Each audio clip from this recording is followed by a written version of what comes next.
الله በቁርአን ሲናገር ወልፈጅር ወለያሊን ዐሽር ይላል። ከሌሊት ምን አተለቃት የመልእክቱ ባለቤት ነብዩ ሰለላሁ ዐለይሂ ወሰለም ሲናገሩ ምንም አይነት ቀናት የለም መልካም ስራ የተወደደበት እንደ 10ቱ ዙልሂጃ ቀናቶች።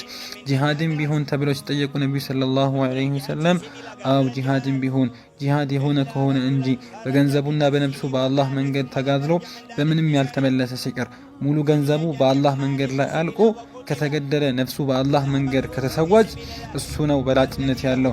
ከዚህ ውጪ ያሉትን በዚህ 10ቱ ቀናት መልካም የሚሰሩ ስራዎች ሁላ እነዚህ 10 ቀናቶች ውስጥ የሚሰሩ ስራዎች ይበልጣሉ።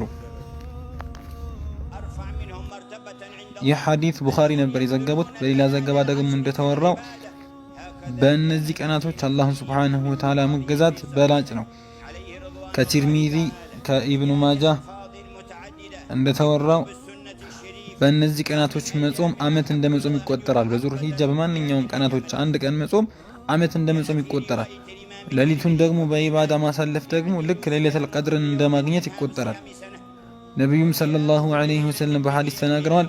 በእነዚህ ቀናቶች አላህን ሱብሓነሁ ወተዓላን ማወደስ አላህን ሱብሓነሁ ወተዓላ ማተለቅ እንድናበዛ። አሊሞቹ ደግሞ እንዲህ ብለዋል። አንድን ግመል፣ በሬ፣ ፍየል፣ በግ ያየ ጊዜ በእነዚህ በ10ቱ የዙልሂጃ ቀናቶች ላይ አላህን ሱብሓነሁ ወተዓላ እንዲያተለቅ አላሁ አክበር እያለ እንዲያተለቅ ሱና ይሆንለታል ብለው ተናግረዋል። አላህ ይላል በተቆጠሩ ቀናቶች አላህን ሱብሓነሁ ወተዓላ አስታውሱ። እነሱም ከእነዚህ 10ቱ ቀናቶች ተከትለው የሚመጡት 11ኛው፣ 12ኛው፣ 13ኛው የዙልሂጃ ቀናቶች ናቸው። አያመት ተሽሪቅ የሚባሉት ማለት ነው። እነሱም የእርድ ቀናቶች ናቸው። ወደ አላህ ሱብሓነሁ ወተዓላ መቃረቢያም ቀናቶች ናቸው። ወደ አላህ ሱብሓነሁ ወተዓላ መቃረቢያዎች ናቸው። በምንድነው የምንቃረበው? አላህ ሱብሓነሁ ወተዓላ ዘንድ ፍየል፣ በግ፣ በሬ እነዚህን በማረድ ነው ወደ አላህ ሱብሓነሁ ወተዓላ የምንቃረበው። እርድ በመፈጸም ደግሞ የአላህን ሱብሓነሁ ወተዓላ አርማን ከፍ እናደርጋለን።